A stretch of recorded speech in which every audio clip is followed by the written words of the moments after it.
Buenos días, hermanos, que el Señor les bendiga. Es un gozo, una alegría, como siempre digo, estar aquí para exponer la palabra de nuestro buen Dios y Salvador. Es un privilegio, en verdad, un privilegio enorme el hecho de que nosotros podamos tener las palabras de nuestro Dios, poder leerlas, poder aprenderlas, poder compartirlas y en este tiempo exponerlas. Es un gozo que supera cualquier gozo que podamos tener, el hecho de tener la palabra de Dios en nuestras manos, el hecho de que nuestro Dios sea un Dios que decidió revelarse a nosotros, el único Dios verdadero se decidió revelarse a nosotros con el fin de que nosotros podamos conocerlo a Él, acercarnos a Él. Es un Dios cercano, no es un Dios lejano como piensan algunas personas. Los deístas piensan que simple y llanamente Dios vino, creó el mundo y después se fue y no quiso tener relación alguna con su creación, no quiso intervenir de forma directa en su creación, pero la Biblia nos enseña lo contrario. Tenemos a un Dios cercano, un Dios que inclina su oído para escuchar nuestras oraciones de cada una de sus hijos, un Dios que está pendiente de nosotros, de nuestras necesidades, un Dios que nos ama y nos cuida en todo momento. A ese Dios alabamos y servimos. Vamos a estar orando, hermanos, para colocar este tiempo en las manos de nuestro buen Dios y pidiéndole a Él que Él sea dirigiéndome a mí, sabiendo que por mis propias capacidades no soy capaz de exponer su palabra, pero gracias a su misericordia, a su gracia, a ese don inmerecido que Él nos ha dado, y por este privilegio le pido a Él que Él me sea utilizando como un simple instrumento en sus manos, y que también prepare sus corazones para que puedan recibir con gozo su palabra. Amantísimo Señor que estás en el cielo, creador del cielo y de la tierra, te damos gracias por tus bondades, por tu misericordia, por tu fidelidad, porque eres un Dios eternamente bueno, un Dios eternamente fiel, un Dios que eres digno de alabar, glorificar y exaltar por los siglos de los siglos. En este tiempo, Señor, que me presento delante de tu presencia, Dios, para exponer tu palabra, te pido, Dios, Padre amado, que me seas utilizando, sabiendo, Dios, que no soy capaz, Señor, de hacer esto, no soy digno, Señor, de exponer tu palabra, Dios. Y te pido, Espíritu Santo de Dios, que seas colocando las palabras correctas, Señor, en mi boca, que no sea yo, Señor, poniendo, Señor, mi pensamiento, Señor, por encima de lo que dice tu palabra, Señor, sino que sea tu palabra, Señor, en este momento transformando el pensamiento de cada una de las personas que están aquí en esta mañana. Gracias, Dios, por tus bondades, gracias, Señor, por tu grandeza. Y te pido, Señor, también que prepares el corazón de cada uno de los hermanos que están aquí presentes, Dios, para que puedan recibir tu palabra con gozo, con alegría, Señor, y la puedan colocar por obra, Señor, en sus vidas. En el nombre de tu Hijo amado Jesucristo, amén y amén. Como saben, hermanos, hemos venido desarrollando una serie de la carta de Pablo a la iglesia de Filipos, a los filipenses. Ya tenemos tiempo exponiendo esta carta. Creo que comenzamos ya a principios de año con el capítulo 1 en manos de nuestro hermano José. A mí me tocó la exposición del capítulo 2, a José la del 3 y a mí otra vez la del capítulo 4. Y hemos visto, voy a hacer un pequeño repaso como acostumbro con el fin de aclarar y fijar en nuestras mentes lo que se vio la semana pasada. El hecho de que la iglesia de Filipos, como ya se los he mencionado, era una iglesia buena. Pablo la felicita, Pablo está gozoso por la iglesia de Filipos, como leímos hace 3 domingos, creo, si mal no me acuerdo, que eran su gozo, su corona, eran amados en el Señor. Esas son las palabras, los adjetivos que utiliza el apóstol Pablo para hacer referencia a los filipenses. Eran personas que Pablo apreciaba mucho, personas que estaban pendientes de él. Pablo también, parte de la escritura, de lo que lo motivó a escribir esta carta, era que ellos estaban pendientes de sus necesidades, y Pablo también es agradecido por esto, porque le habían mandado ciertas cosas que él necesitaba. Pablo estaba preso, estaba en la cárcel, se dice que estaba en Roma, y en este tiempo la iglesia, y no solamente en esta carta, sino en otras cartas podemos ver que la iglesia de Macedonia, cuando se habla de la iglesia de Macedonia, mayormente se está haciendo referencia a la iglesia de Filipos. Fue una iglesia que estuvo pendiente siempre de Pablo, siempre trató de mantener a Pablo, de ayudar a Pablo, tanto económicamente en sus oraciones. Pablo para ellos era una persona bastante apreciada y ellos honraban a Pablo siempre. Eso lo vemos en 1 Corintios, cuando Pablo menciona que los de Macedonia era lo que sostuvieron su ministerio cuando él estaba en Corintios. Y vemos también en esta carta. Pero vemos que así como esta iglesia tenía muchas cosas buenas, también tenía algunas cosas malas. Había ciertas divisiones, ciertas contiendas, orgullo entre los hermanos de la iglesia. Ya les dije las razones. Eran veteranos de guerra, ciudadanos romanos, eran miembros de la alta jerarquía de la sociedad romana y por lo tanto el hecho de ser cristianos a veces costaba que ellos dejaran ese pensamiento de que eran ciudadanos romanos, de que estuvieron en autoridad en el tiempo pasado y que en Cristo Jesús debemos ver los demás como superiores a nosotros mismos, como dice el mismo apóstol Pablo en el capítulo 12 de Romanos, versículo 3. Pablo también exhorta a ser humildes en varias ocasiones y Pablo en esta carta parece ser algo repetitivo. El hecho, bueno, y en el versículo 3, vamos a leer Filipenses capítulo 3, versículo 1, por favor.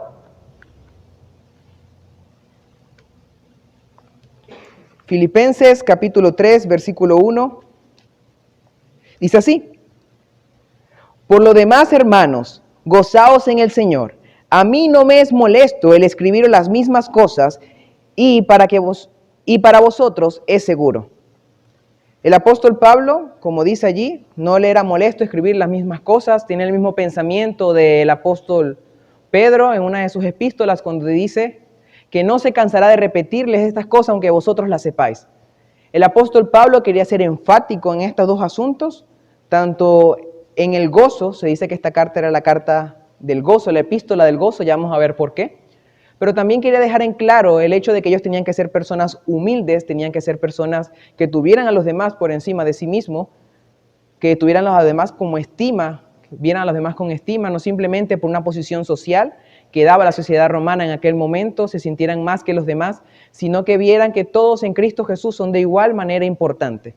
Y para eso en el capítulo 2, que es el centro de la carta, hay un grandioso himno, un grandioso cántico de la iglesia primitiva, que nos muestra, y comienza así: haya pues en vosotros este mismo sentir que hubo en Cristo Jesús, el cual siendo en forma de Dios no estimó el ser igual a Dios como cosa a que aferrarse, sino que se despojó a sí mismo. Muestran cómo Cristo Jesús, siendo Dios del cielo y de la tierra, se despojó de su trono y de sus prerrogativas divinas con el fin de darnos salvación y vida eterna en Él.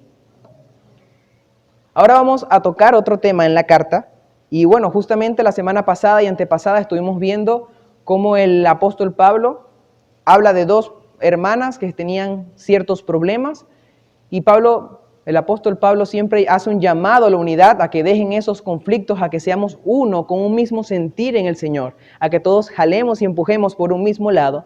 Y después vimos la semana pasada cómo el apóstol Pablo también nos manda a ser miembros activos, que participemos de forma activa en la reconciliación de nuestros hermanos, como fue el caso de Bodi y Sintique, que le dice a su amigo amado, como también nos manda a ayudar a aquellas personas que han servido fielmente al Señor.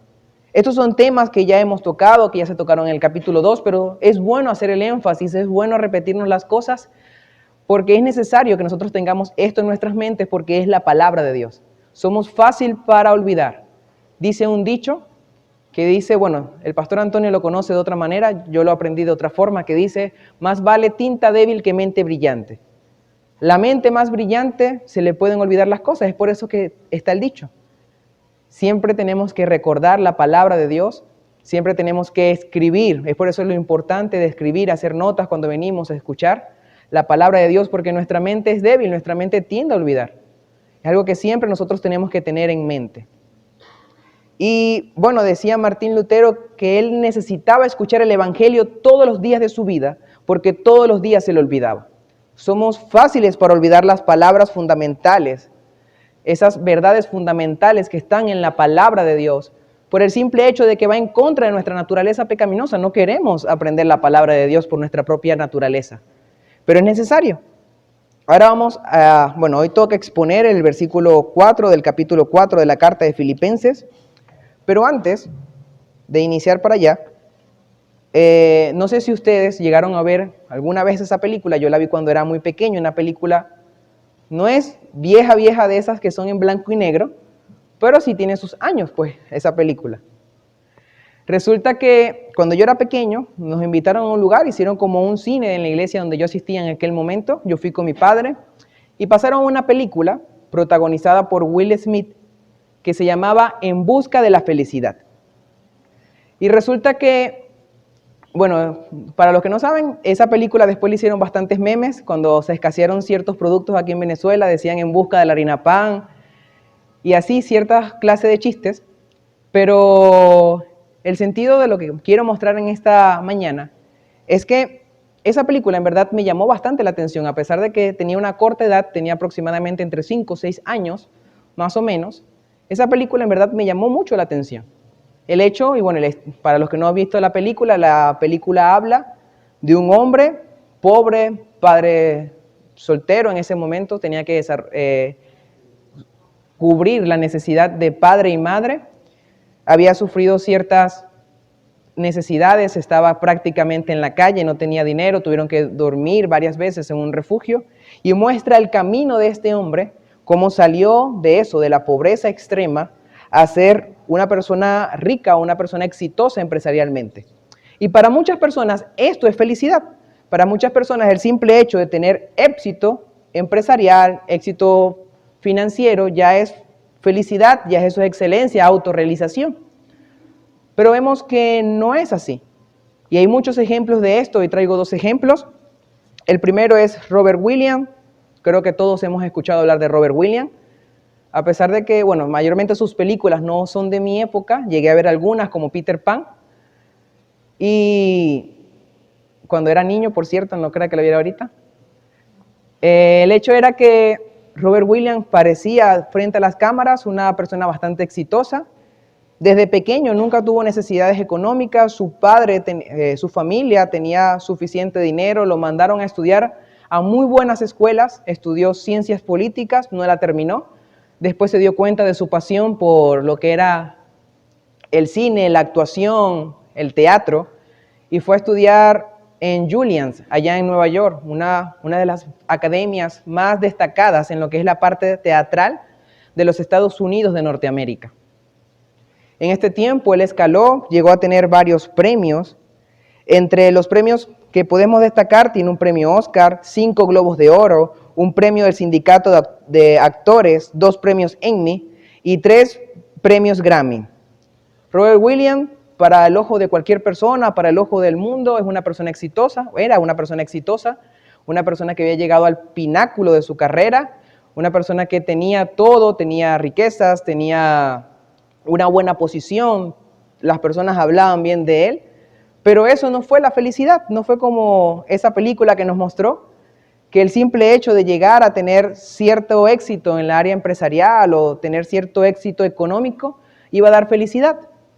Vemos que Robert Williams en el año 2014, en el 11 de agosto, lo consiguieron muerto en su casa, él mismo se ahorcó, se asfixió a sí mismo y vemos que en verdad no era tan feliz como demostraba las cámaras. La otra persona que quizás en muchas ocasiones trató de buscar la felicidad, la autorrealización a través de éxitos en este mundo fue Chesley Creed. Discúlpeme mi mal inglés, por favor. El hecho es que, bueno, esta joven, yo creo que es más conocida entre nosotros, una noticia un poco más actual. En el 30 de enero del año 2022 de este mismo año, ella se lanzó de su apartamento en el piso 70, según estuve leyendo. Y bueno, ella misma se suicidó. Había sufrido de depresión, a pesar de que era una persona exitosa. En el año 2019 fue Miss Estados Unidos, representó a Estados Unidos en el concurso de Miss Universo. Era una persona también, era profesional, era abogada, no simplemente era vista y famosa por el simple hecho de ser bonita físicamente, sino que también tenía logros intelectuales, era una abogada, había estudiado también en buenas universidades, con buenas notas, pero esos éxitos no la llevaron a la felicidad, no llevaron a tener gozo en su vida, más bien la llevaron a la depresión. Y fue el caso de esa mujer, lamentablemente, el 30 de enero de este mismo año se suicidó. Y estos son 2 ejemplos, pero en verdad, hermanos, existen muchas personas en el mundo entero que están pasando por las mismas cosas. Hay muchas personas famosos que tienen muchas cosas a su disposición, tienen dinero, tienen fama, tienen tantas cosas, pero aún así a pesar de que tienen éxito para las demás personas, a pesar de que otras personas envidian tener lo que esas personas tienen, esas personas no son felices con lo que tienen. Algunos ejemplos: tenemos el que era vocalista de Nirvana, tenemos a... ¿Ah?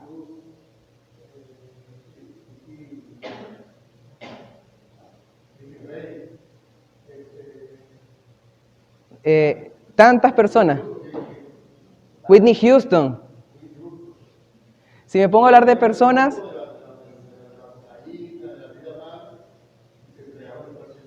Así es. Bueno, muchas personas... ¿Ah? ¿Quién? Luis Presley. Bueno, muchas personas, en realidad, si yo me pongo a detallar cada persona famosa que se ha suicidado o ha tenido problemas con una sobredosis y ha muerto y ha mostrado que en verdad su vida no era tan perfecta como parecía parecía al público, nos damos cuenta que estas cosas materiales, estas cosas que nosotros buscamos, dinero, buscamos tener propiedades, buscamos tener fama, un buen estatus social, vemos que esa no es la clave de la felicidad ni del gozo. Y les tengo otro ejemplo, algo contrario a lo que estamos escuchando, y es el ejemplo del apóstol Pablo. Yo les dije al principio que esta epístola, esta carta a los filipenses, era conocido dentro del mundo cristiano como la epístola o la carta del gozo. Y la razón es porque Pablo menciona mucho la palabra gozo, regocijaos, o usa sinónimos. Pablo quiere tocar este tema con énfasis, tanto así que el versículo que leímos ahorita en Filipenses, el capítulo 3, versículo 1, cuando habla de volver a repetir, él está exhortando a los hermanos a que tengan gozo, a que tengan regocijo. Entonces, el apóstol Pablo habla mucho del gozo en esta carta, pero lo que llama más la atención no es que el apóstol Pablo habla del gozo, es un tema que cualquier otro predicador puede tocar. Lo que llama la atención es que el apóstol Pablo no estaba en las mejores condiciones para hablar de gozo, de acuerdo a lo que nosotros vemos. El apóstol Pablo estaba en una cárcel romana, en la capital, posiblemente iba a morir. Es una posibilidad que Pablo mismo en la carta estudia, que él dice que no sabe si es mejor quedarse aquí para servir a sus hermanos en Filipos y ser causa de gozo para ellos, o irse. Él estaba en esa disyuntiva, no sabía en verdad si lo iban a asesinar o si no, iba a quedar vivo. El apóstol Pablo estaba preso y mayormente si nosotros viéramos las condiciones en las cuales estaba el apóstol Pablo, quizás nosotros no entendiéramos por qué el apóstol Pablo en esas condiciones exhorta a la iglesia de Filipos, que era una iglesia, como ya les mencioné, acomodada, una iglesia que tenía varios miembros que eran acomodados económicamente, una iglesia que quizás no le faltaban muchas cosas, una iglesia que estaba llena de personas que tenían un estatus alto dentro de la sociedad romana. Como ya les dije, el hecho de ser ciudadanos romanos no era para cualquiera. Era algo muy preciado el ser hecho ciudadano romano. Y esta ciudad mayormente estaba llena de ciudadanos romanos por el hecho de que César Augusto, años antes de declarar ser emperador, él tuvo unas victorias militares muy importantes en esa ciudad. Entonces parece algo contradictorio que el apóstol Pablo hable de gozo a esta iglesia que se encontraba en mejores circunstancias que la que él tenía. Y el apóstol Pablo aquí nos enseña algo, y es que el hecho que el gozo no se basa en las circunstancias que nos rodean, el gozo no se basa en el estatus social que yo tenga, el gozo no se basa en la cantidad de bienes materiales que yo tenga o no tenga. El gozo va mucho más que eso, y eso es lo que el apóstol Pablo quiere expresar en este versículo que vamos a estudiar esta mañana. Para que vean lo enfático que el apóstol Pablo es a la hora de hablar de gozo, en esta carta vamos a leer varios versículos de la misma epístola. Vamos a comenzar con Filipenses 1:4. Dice así: siempre en todas mis oraciones, rogando con gozo por todos vosotros. El apóstol muestra que tiene gozo al orar por ellos, era algo que le daba satisfacción a él, orar por las personas de Filipos, a pesar de que físicamente estaban en mejores condiciones que él. Vamos a ir a Filipenses 1:18, dice así: ¿qué pues? Que no obstante, de todas maneras, o por pretexto o por verdad, Cristo es anunciado, y en esto me gozo y me gozaré aún. El apóstol Pablo muestra que a pesar de que algunas personas no predicaban a Cristo por amor a las Santas Escrituras y por querer obedecer a Cristo simplemente por envidia, el apóstol Pablo estaba gozoso de que Cristo Jesús fuera predicado. Eso es lo que nos muestra el texto. Tenemos también Filipenses 1:25, que dice así: y confiando en esto, sé que quedaré, que aún permaneceré con todos vosotros para vuestro provecho y gozo de la fe. El apóstol Pablo estaba en la disyuntiva, como vimos en el el capítulo 1, versículo 21 dice: para mí el vivir es Cristo y el morir es ganancia. El apóstol Pablo sabía que el morir lo iba a llevar a una vida sin dolor, sin sufrimiento delante de su Señor, pero aún así él sabía que su vida también iba a ser de motivo de gozo para aquellas personas que él estaba enseñando. A pesar de que él estaba preso aquí en la tierra y que había sufrido muchas cosas aquí en la tierra, ya como vimos, vamos a ver más adelante en el capítulo 4, es lo que precede a la famosa frase: todo lo puedo en Cristo que me fortalece. El apóstol Pablo muestra que ese todo en verdad habla de las necesidades que le había estado. Pablo sabía vivir en necesidad, como también sabía vivir en abundancia, y por eso él decía que todo lo podía en Cristo que lo fortalece. Y si me pongo a nombrar cada versículo que habla del gozo, en la carta a los Filipenses, que habla del regocijo, que habla de la alegría, son muchos. Y nos muestra eso, el énfasis que Pablo quería hacer y lo importante que era para Pablo. Para Pablo el tema del gozo no era algo superficial, no era algo periférico, era algo de suma importancia, que la iglesia tenía que conocer, que la iglesia tenía que vivir. Ahora sí, hermanos, vamos a ir al versículo que vamos a exponer el día de hoy, que vamos a estudiar el día de hoy. Filipenses capítulo 4, versículo 4, dice así: regocijaos en el Señor siempre, otra vez digo, regocijaos. Y yo sé que es un versículo bastante corto, es un versículo que quizás muchas veces pasamos por alto, quizás decimos, regocijaos en el Señor, y no vemos el significado que esto tiene en sí, las riquezas de sabiduría que podemos conseguir en un solo versículo.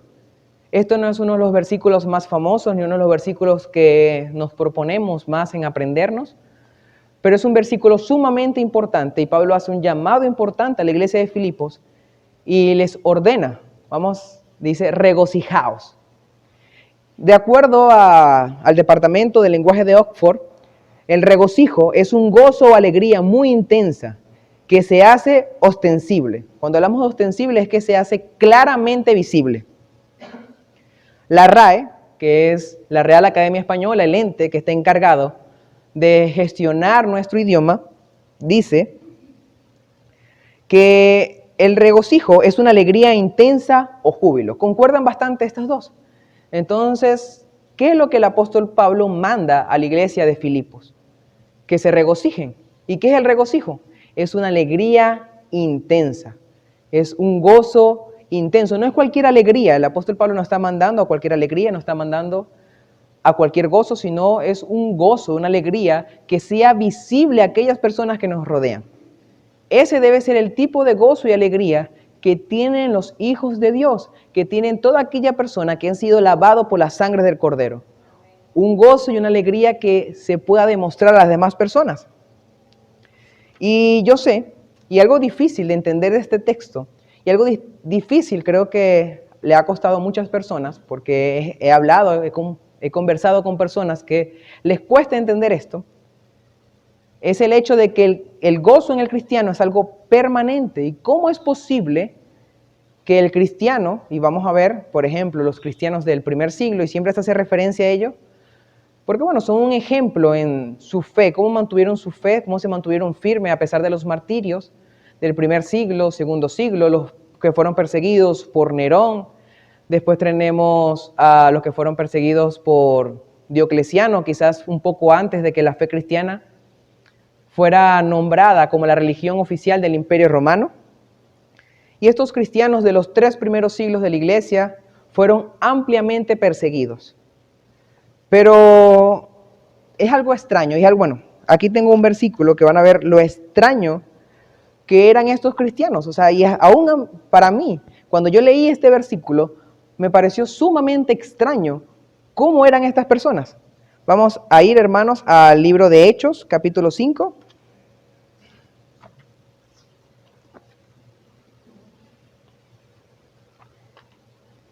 Hechos, capítulo 5.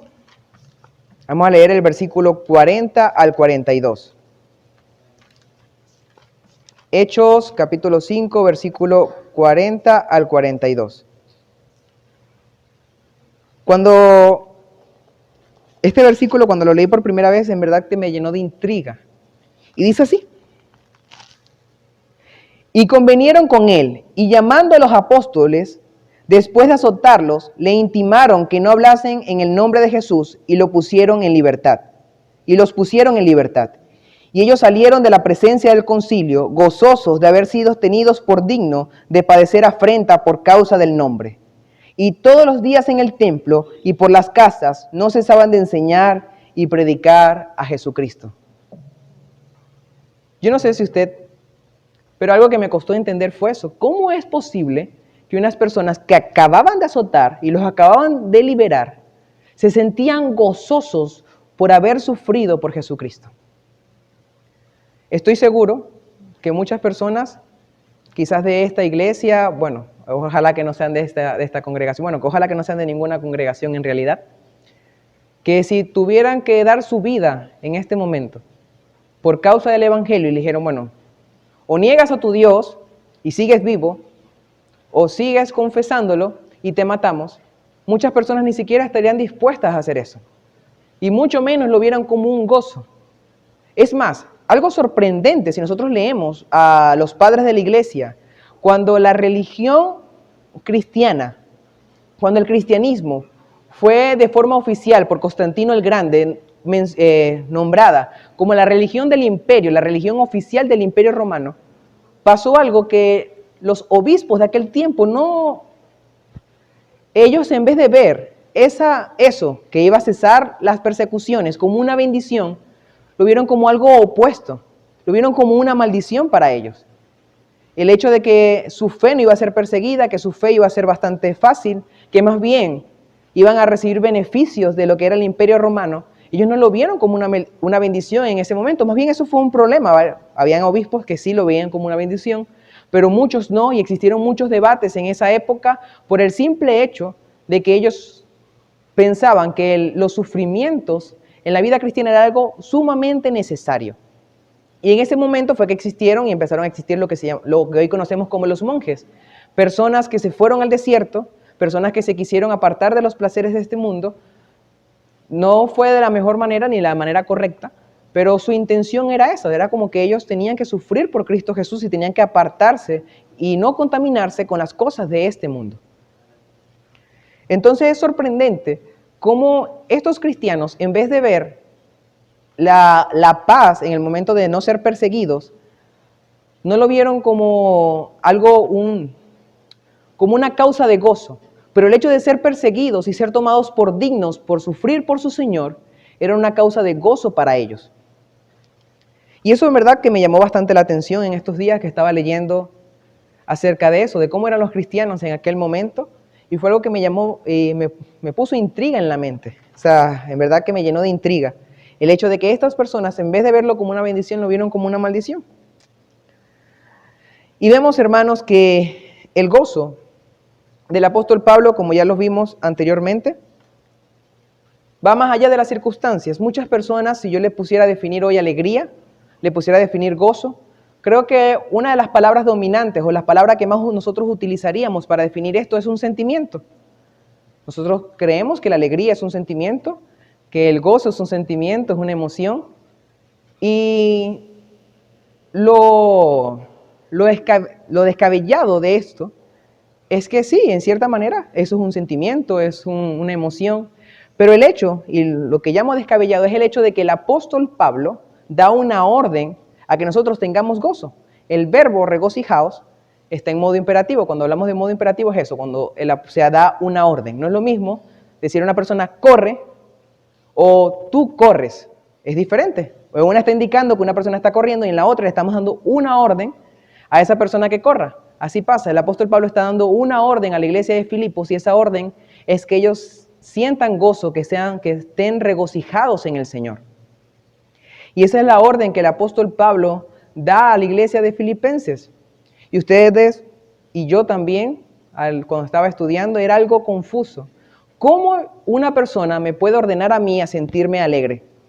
Y yo estoy seguro que ustedes ven a una persona triste y ustedes no simplemente van y le dicen a esa persona como, mira, siéntate alegre y ya. Y ustedes piensan que ya todo el problema se acabó. Sé que no es así y sé que no funciona así, porque yo también he estado triste y muchas personas me han dicho como que, bueno, siéntete gozoso. Y tú te quedas como que, ¿cómo yo me voy a sentir gozoso? Ojalá fuera así de fácil. Y estoy seguro que esa persona que se siente triste se quiere sentir gozosa. Es algo que ella quiere hacer. Pero aquí nos enseña una gran verdad, hermanos. Es que el gozo que siente el cristiano no es simplemente un gozo humano, es un gozo espiritual. Vamos a leer Gálatas capítulo 5, versículo 22.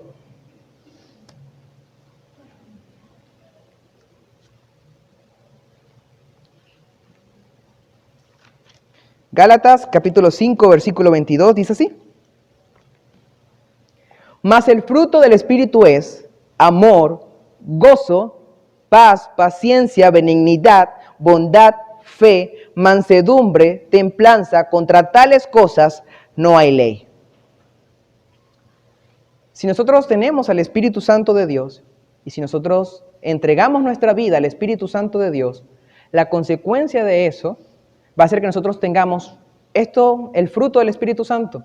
Amor, gozo, paz, paciencia, benignidad, bondad, fe, mansedumbre y templanza. Y nos dice el texto que contra tales cosas no hay ley. El gozo que siente el cristiano no es un gozo basado en las circunstancias que están a su alrededor, no es simplemente una emoción, sino que es la obra del Espíritu Santo de Dios en nuestras vidas. Es el resultado de que el Espíritu Santo de Dios mora en nuestras vidas. Y uno de los textos que le leí temprano, dentro de la dirección, vamos a buscar otra vez Efesios.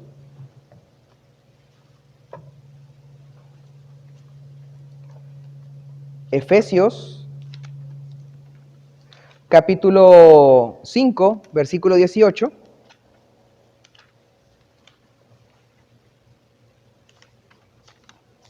Efesios, capítulo 5, versículo 18. Dice así. No os embriaguéis con vino, en el cual hay disolución, antes bien sed llenos del Espíritu, hablando entre vosotros con salmos, con himnos y cánticos espirituales, cantando y alabando a Dios, al Señor en vuestros corazones. Resulta que la analogía, yo sé que esto se ha malinterpretado mucho en muchas iglesias, el hecho de la llenura del Espíritu Santo de Dios. A veces pensamos que una persona tiene más Espíritu Santo de Dios que otra y no es lo que quiere enseñar el texto. El texto está haciendo una analogía.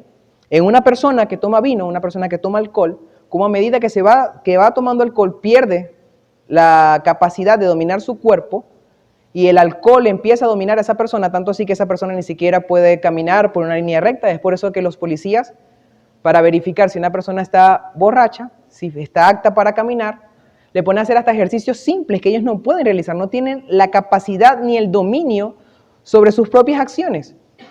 Es por eso que la mayor cantidad de accidentes automovilísticos está en manos de aquellas personas que toman mucho, aquellas personas que son borrachas, que se embriagan. Pero vemos, y la analogía es esta, que así como aquellos se emborrachan y dejan el control de su vida en manos del alcohol, nosotros tenemos que dejar el control de nuestra vida en manos del Espíritu Santo de Dios. Y aquí hago una aclaración, porque muchas personas piensan que el control del Espíritu Santo de Dios en su vida es que van a saltar, que van a hablar en lenguas, ni siquiera son idiomas, como fue en el caso de los Hechos, sino que son idiomas extrañas, que ellos llaman angelicales. Y entendiendo que el apóstol Pablo, cuando hace uso del término angelical para referirse a eso, era una hipérbole, estaba haciendo una exageración. Como que, bueno, si ustedes dicen que hablan hasta lenguas espirituales, aparte que era una práctica muy común dentro de la comunidad de Corintios, de que muchas personas entraran en una condición de éxtasis en adoración de ciertos dioses, como la diosa Diana, era una ciudad bastante idólatra, y en este éxtasis ellos balbuceaban algunas palabras que no tenían sentido. Entonces, la iglesia de Corintios quiso traer eso dentro de la iglesia. Y eso fue lo que pasó. Entonces, eso no es muestra que uno está lleno del Espíritu Santo de Dios, sino que la muestra cuando el Espíritu Santo de Dios toma el control de nuestra vida por completo, lo dice el mismo texto, dice, hablando entre vosotros con salmos, con himnos y cánticos espirituales, cantando y alabando al Señor en vuestros corazones, dando siempre gracias por todo al Dios y Padre en el nombre de nuestro Señor Jesucristo. En el nombre de nuestro Señor Jesucristo.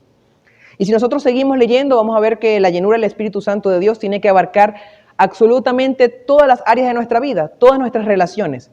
Tenemos que, si somos hijos, bueno, todos somos hijos, no hay ni una persona que no sea hija. Tenemos que ser obedientes a nuestros padres. Si somos padres, bueno, ahí sí no todos somos padres. Tenemos que dar un buen ejemplo a nuestros hijos, no tenemos que tentar a nuestros hijos. Y si somos siervos, tenemos que honrar a nuestros amos. Si somos amos, tenemos que tratar bien a nuestros siervos. Si somos esposos, tenemos que amar a nuestra esposa. Si somos la esposa, tenemos que someternos al esposo. Y eso es lo que nos muestra. Pero lo que quiero traer a acotación es que la llenura del Espíritu Santo de Dios trae un corazón gozoso. Cuando nosotros le entregamos nuestra vida al Señor, vamos a tener gozo y eso se va a manifestar porque la manifestación del gozo y la alegría mayormente es cantar salmos, himnos y cánticos espirituales. Cuando nosotros tenemos gozo, vamos a manifestar nuestro gozo y nuestra alegría, que como ya les dije, no es un gozo y una alegría comparada con el gozo y la alegría que el mundo dice, sino es una alegría que va mucho más allá. Vamos a manifestarlo. Y aparte, y una de las características del gozo es que el gozo viene de un corazón agradecido. Una persona que no está agradecida no es una persona gozosa. Y dice el versículo 20, dando siempre gracias por todo al Dios y Padre en el nombre de nuestro Señor Jesucristo. El hecho de que nosotros estemos llenos del Espíritu Santo de Dios y una manifestación de eso, de que hemos entregado nuestra vida en control al Espíritu Santo, es que nosotros tengamos un corazón agradecido por todas las cosas que nos pasan, sean buenas o sean malas, tenemos que tener un corazón agradecido delante de Dios y eso va a producir gozo en nuestras vidas. Volviendo al tema, al texto, es el hecho, lo que quiero también destacar, es que a pesar de que es algo ilógico para nosotros mandarnos a tener una emoción o a mandarnos a sentirnos alegres, no es algo tan fácil y no es algo comprensible en nuestro andar, no podemos negar que la palabra de Dios nos dice que el Espíritu Santo de Dios, cuando llega a nuestras vidas, nos capacita para que tengamos dominio de nosotros mismos y aún de nuestras emociones y sentimientos. Cantamos hace un momento, decía, al Señor seamos fieles, comienza, no nos ha dado Dios sentir de temor. El texto de donde fue sacado eso es 2 de Timoteo 1:7, dice, mas no nos ha dado Dios espíritu, vamos a leerlo. Antes que la memoria me falle, vamos a leer el texto. 2 de Timoteo, capítulo 1, versículo 7. Dice así. Porque no nos ha dado Dios espíritu de cobardía, sino de poder, de amor y de dominio propio. Nosotros tenemos que tener el dominio propio en nuestra vida para poder dominar esos sentimientos y esas emociones que tenemos, con el fin de que podamos tener gozo siempre. Y vamos a ver eso de tener gozo siempre un poco más adelante, que es una palabra que sigue. La segunda cosa que el apóstol Pablo nos habla es que ese gozo tiene que estar fundamentado en el Señor. Es una expresión clara, una expresión que a veces nosotros pasamos por alto, pero ahí está el secreto de tener gozo. Como les dije anteriormente, si yo baso mi gozo en cosas perecederas, en cosas cambiables, simple y llanamente mi gozo y mi alegría va a ser como una montaña rusa. Un día voy a estar muy alegre, otro día no voy a estar alegre, un día voy a estar muy feliz y otro día no voy a estar muy feliz. ¿Por qué? Porque las circunstancias cambian, todo lo que está a nuestro alrededor cambia. Yo no sé si ustedes vieron, pero no me acuerdo en qué clase, creo que fue en Educación Ciudadana, en segundo año, si mal no me acuerdo, primero o segundo año, por allí. Nosotros veíamos una materia, esa materia, y ahí nos enseñaron a dar direcciones. Nos enseñaban cómo tenemos que dar las direcciones, los puntos de referencia. Y una de las cosas que siempre se nos decía es que los puntos de referencia tienen que ser cosas que no sean movibles. No es que yo voy a decir, bueno, ¿dónde queda la iglesia Bethesda? Usted ve una camioneta roja que es del hermano Alexis. Ahí es la iglesia Bethesda. Ahorita el señor Alexis está en su casa, tiene la camioneta parada al frente de su casa, entonces le llegan a la casa pensando que es la iglesia Bethesda. No puede ser un objeto que se mueva. Tiene que ser un objeto que no cambie, por lo menos por mucho tiempo. Sabiendo que aún los puntos de referencia que nosotros damos cambian a medida del tiempo. Por ejemplo, si yo doy un punto de referencia y digo Don Regalón, ya la gente, una generación nueva no va a saber dónde queda un regalón porque ya eso no existe. Entonces todo a nuestro alrededor cambia, por lo tanto no podemos basar nuestro gozo en las cosas que están a nuestro alrededor. No podemos basar el gozo en nuestras circunstancias. Y eso es lo poco entendible del apóstol Pablo. El apóstol Pablo estaba preso, el apóstol Pablo estaba pasando penurias, pero aún así estaba gozoso porque su gozo no estaba basado en las circunstancias que él estaba viviendo. Su gozo no estaba basado en el hecho de que estaba preso, su gozo no estaba basado en las veces que naufragó, en las veces que fue azotado. No estaba basado en ninguna de esas cosas. El gozo del apóstol Pablo estaba basado en el Señor. Y como les leí anteriormente, vamos a buscarlo de nuevo. Isaías 40, versículo 8.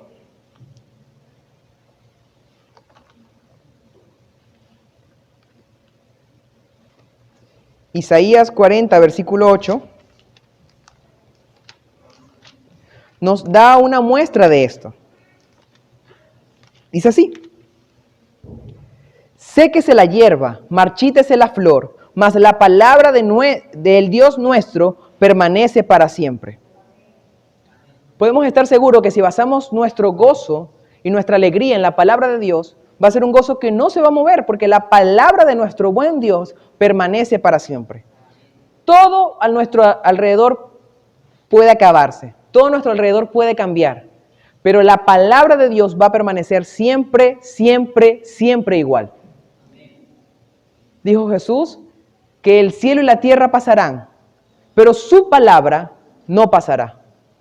Podemos tener la certeza de que todo puede pasar. A veces nosotros hay una canción que dice que el sol brillará mañana, en el sentido de que una persona está triste, bueno, dice como que no vea las circunstancias de ese día, y la canción dice, puedes apostar a que mañana sale el sol. Y el hecho es que aún puede ser que el sol no salga, pero podemos estar seguros de que la palabra de Dios va a permanecer.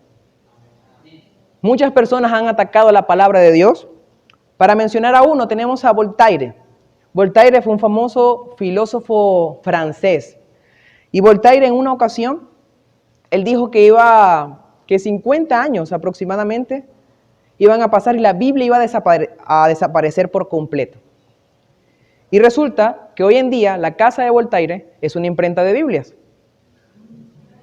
Entonces, podemos estar seguros de que la palabra de Dios va a permanecer a las persecuciones, así como Diocleciano mandó a destruir todas las Biblias, vino el otro emperador, Constantino el Grande, y mandó a Jerónimo a que hiciera Biblias. Tenemos la certeza de que Dios respalda su palabra y va a hacer que permanezca. Aparte tenemos Santiago 1:17, vamos a buscarlo, hermanos.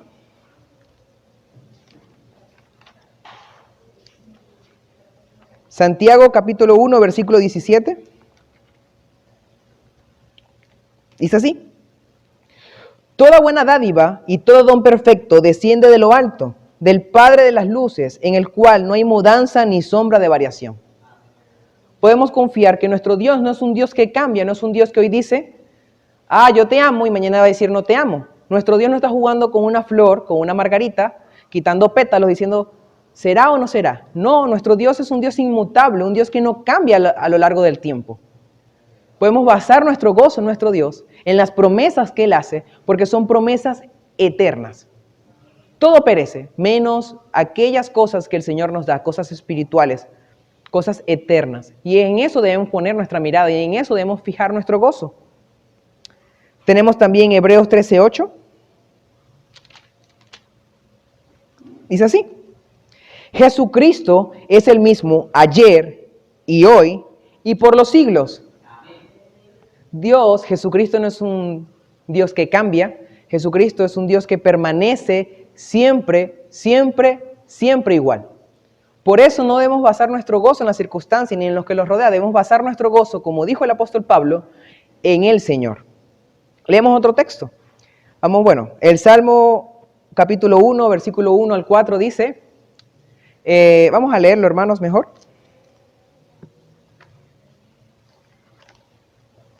El Salmo capítulo 1 dice, un momento, hermanos.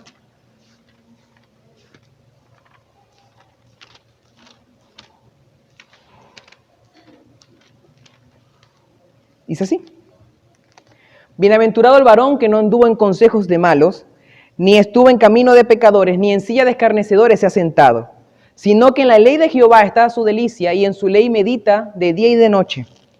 Dice la Biblia, dice, será como árbol plantado junto a corrientes de agua, que da su fruto a su tiempo y su hoja no cae, y todo lo que hace prosperará. Vamos a leerlo hasta el 3, leer hasta el 3. El hecho es que si nosotros depositamos y nos deleitamos en vez de las cosas de este mundo, en vez de las cosas pasajeras, nos deleitamos en la palabra de Dios, en lo que Él nos dice y nos deleitamos en nuestro Señor, podemos tener la certeza de que nuestro gozo va a ser un gozo permanente en nosotros. Y bueno, hay muchos textos, pero vamos a leer uno más. Habacuc, capítulo 3, versículo 17. Texto bastante conocido, un texto bastante citado, pero a veces no vemos lo profundo que es este texto. Habacuc, uno de los profetas menores, después de Nahum.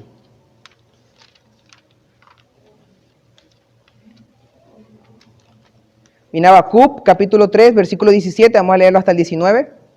Dice así: aunque la higuera no florezca, ni en las vides haya fruto, aunque falte del producto del vino, y los labrados no den mantenimiento, y las ovejas sean quitadas de la majada, y no haya vacas en los corrales, con todo yo me alegraré en Jehová, y me gozaré en el Dios de mi salvación. Jehová es el Señor, es mi fortaleza, el cual hace mis pies como de cierva, y en mis alturas me hace andar. Habacuc tenía una certeza. Si nosotros leemos el capítulo 1, Habacuc no tenía esta certeza, estaba algo angustiado. ¿Por qué? ¿Por qué Habacuc dice esto? Dios había dicho que iba a castigar a Israel, a Judá específicamente, con una nación extranjera, la nación de Babilonia, una nación mucho más grande que ella. Y eso trajo aflicción a Habacuc. Pero después Habacuc, como dice en el capítulo anterior, dice, mas el justo por la fe vivirá. Vemos que Habacuc había depositado su fe y su confianza en el Señor. Y ya no vemos ese Habacuc del capítulo 1 que está reclamándole a Dios porque iba a juzgar a Judá con una nación más perversa que ella. Sino que vemos a un Habacuc confiado en los planes de Dios que son mejores que los suyos. Un Habacuc que podían pasar el desastre que pasara, que podían destruir todas las tierras, que podía quedar sin nada. Pero él decidía gozarse y alegrarse en el Dios de su salvación. Y así debemos hacer cada uno de nosotros, hermanos, como Habacuc. Cada día basar nuestro gozo en el Señor. Es difícil. No digo que es algo fácil de aprender porque tenemos toda una vida haciendo lo contrario. Tenemos toda una vida basando nuestro gozo, nuestros sentimientos, nuestro estado de ánimo en las circunstancias que nos rodean. Y bueno, y a veces somos humanos y flaqueamos. A veces sentimos desesperación, eso nos muestra el salmista, David. Muchas veces estaba afligido, su alma estaba afligida. Pero en esos momentos, hermanos, tenemos que hacer como David en el Salmo 103 y predicarnos a nosotros mismos. David estaba quizás pasando una situación difícil y dice así: bendice, alma mía, a Jehová, y bendiga todo mi ser su santo nombre. Bendice, alma mía, a Jehová, y no olvides ninguno de sus beneficios. Y el último versículo dice así: bendice a Jehová, vosotras todas sus obras. No, sí. En todos los lugares de su señorío. Bendice, alma mía, a Jehová. Muchas veces tenemos que hacer como el salmista, y creo que es una práctica que todos nosotros debemos hacer, y es predicarnos a nosotros mismos las verdades de la palabra de Dios. David, no sabemos en qué circunstancia estaba pasando. Bueno, lo que sí sabemos es que David le estaba diciendo a su alma que alabara al Señor, que bendijera al Señor. Y podemos a veces hablarnos a nosotros mismos en esos momentos de dificultad, en esos momentos de aflicción, en esos momentos donde sentimos que no damos más. Debemos hablarnos a nosotros mismos y recordarnos que la palabra del Señor permanece para siempre, que en ella y solo en ella está nuestra esperanza, que nuestra esperanza no está basada en las cosas de este mundo, como predicamos hace 3 semanas, sino que está basada en cosas eternas, en promesas eternas. Y una promesa que he recordado mucho en estas últimas predicaciones es la de Juan 14:2. Jesús dijo que se iba para preparar morada, a preparar morada para que donde Él esté, nosotros también estemos. Tenemos esa certeza y allí debemos basar nuestra esperanza, ahí debemos basar nuestro gozo, no en las cosas que nos pasan, como fue el caso de los apóstoles. Los apóstoles, como ya les mencioné en Hechos capítulo 5, el hecho de sufrir por Cristo era una causa de gozo. Si nosotros vamos a Santiago capítulo 1,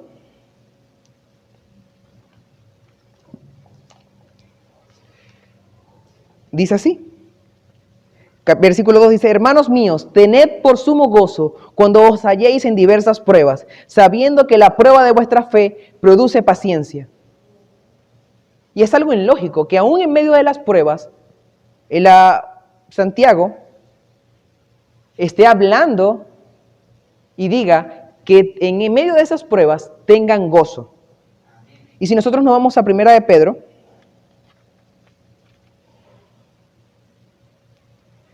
dice así, versículo 7, para que sometida a prueba vuestra fe, mucho más preciosa que el oro, el cual aunque perecedero se prueba con fuego, sea hallada en alabanza, gloria y honra cuando sea manifestado Jesucristo, a quien amáis sin haberle visto, en quien creyendo, aunque ahora no lo veis, os alegráis con gozo infalible y glorioso.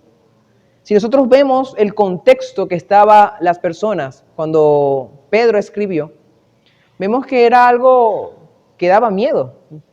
No sé si, yo creo que a mí no me hubiera gustado estar en esa época, una época difícil para la iglesia, una época de persecución. Tenemos a Nerón. ¿Qué había pasado? Se dice que se encendió Roma, no sabemos a ciencia cierta. Muchas personas dicen que fue el mismo Nerón que quemó Roma. Muchas personas dicen que mientras Roma se quemaba, él estaba cantando y bailando con su lira. Pero otros, la fuente oficial dice que unos depósitos de aceite se quemaron. Pero lo que Nerón dijo, porque Nerón era una persona que ya había tenido mala fama y se había dicho que él había destruido Roma con el fin de volverla a reconstruir con más gloria, así hacer a su nombre más gloria y honra. Vemos que Nerón le echó la culpa a los cristianos. Los cristianos eran ampliamente despreciados por la sociedad.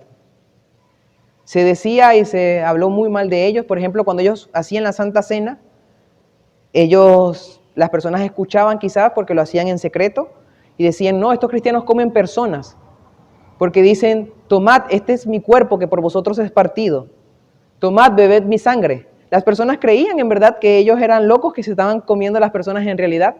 Había un rumor que se decía que ellos agarraban a un niño, lo cubrían dentro de un pan, un niño recién nacido, y ellos tenían un culto donde se tenían que consagrar, así como una iniciación, y ellos le ponían con un cuchillo a picar el pan, y cuando lo picaban era un niño que estaba dentro, y la intención era que mantuvieran los secretos que habían dentro de eso. Esas y muchas cosas más se dijeron acerca de los cristianos. Tanto así que Nerón aprovechó la ocasión y quemó cristianos a diestra y a siniestra. Sus jardines eran alumbrados con cristianos. Y vemos que aún en medio de esto, el apóstol Pedro escribe y muestra que aún en medio de las dificultades tenían que tener gozo. No viendo las dificultades como tal, sino el fin de las dificultades, que son fines eternos con que Dios nos forma y nos hace cada vez más cercanos a Cristo Jesús, más cercanos a la estatura de Cristo Jesús. Y ya, hermanos, para terminar, esa frase, siempre.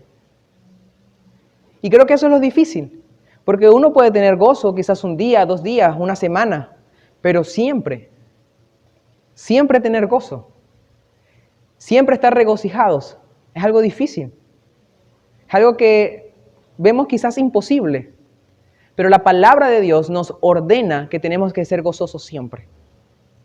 Dejemos, hermanos, de poner nuestra mirada aquí en la tierra, en las cosas del mundo.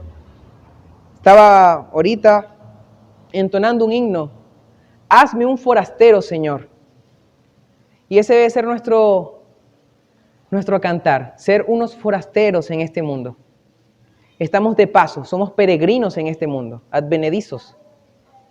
Y tenemos que poner nuestra mirada en las cosas de arriba. Y allí, solamente allí, habremos entendido el gozo. Ya para terminar, hermanos, voy a leer Efesios, capítulo 2.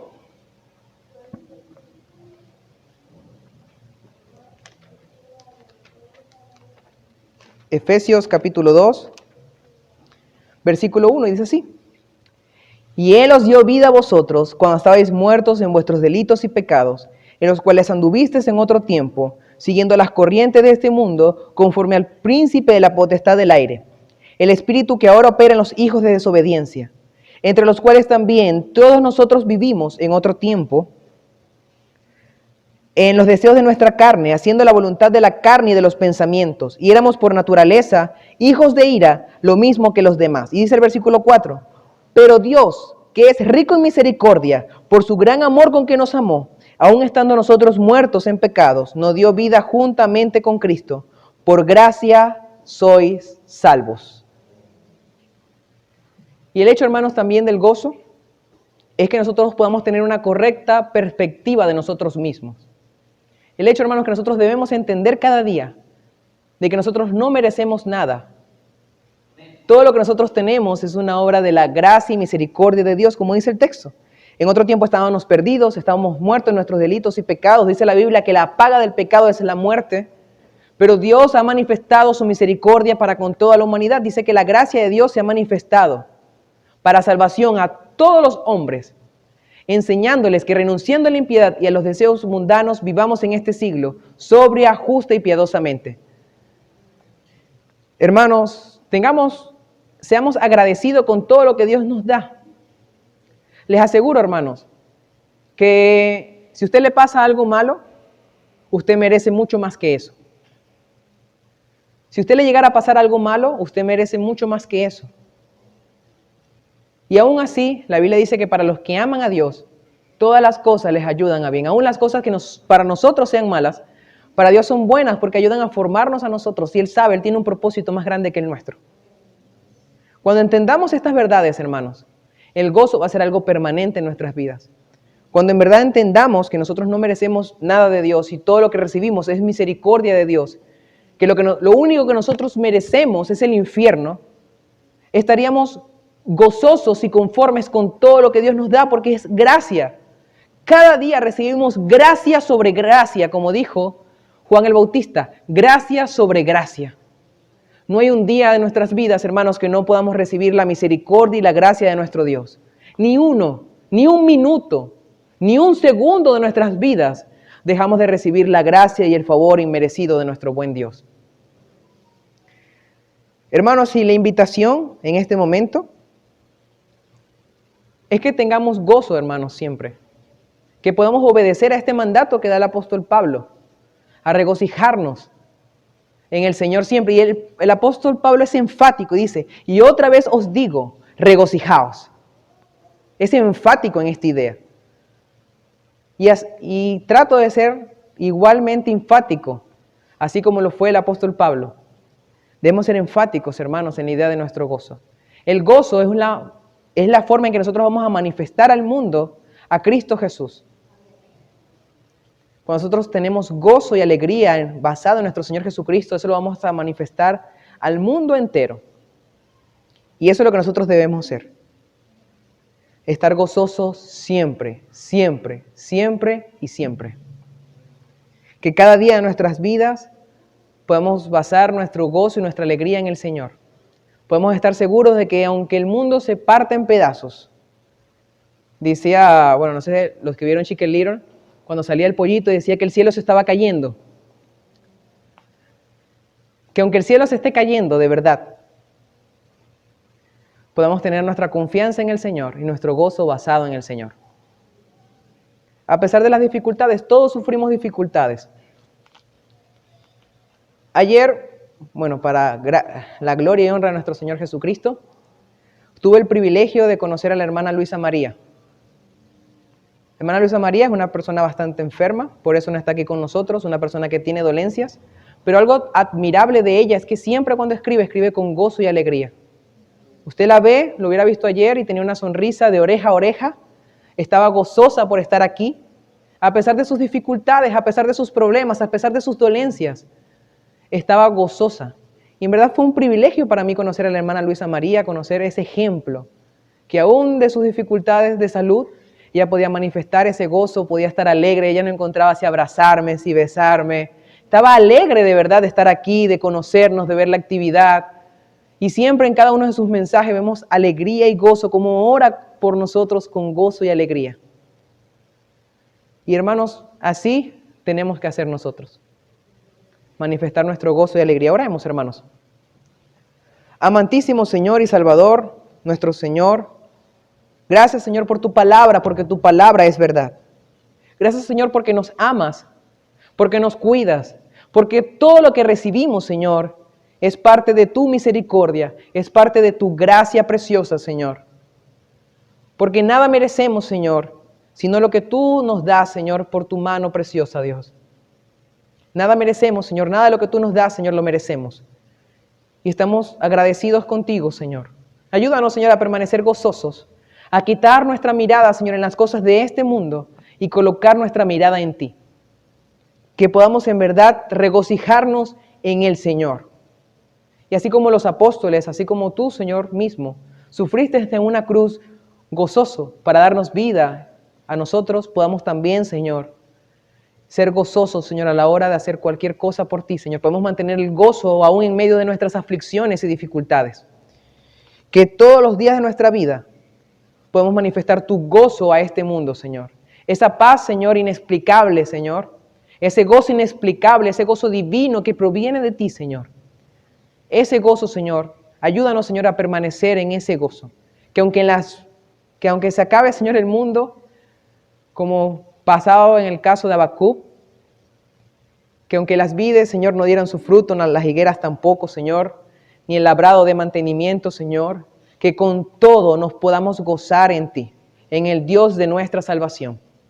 Gracias, Señor, por tu palabra. Gracias, Señor, por utilizarme en esta mañana. Señor, no soy digno, Señor, de llevar tu palabra.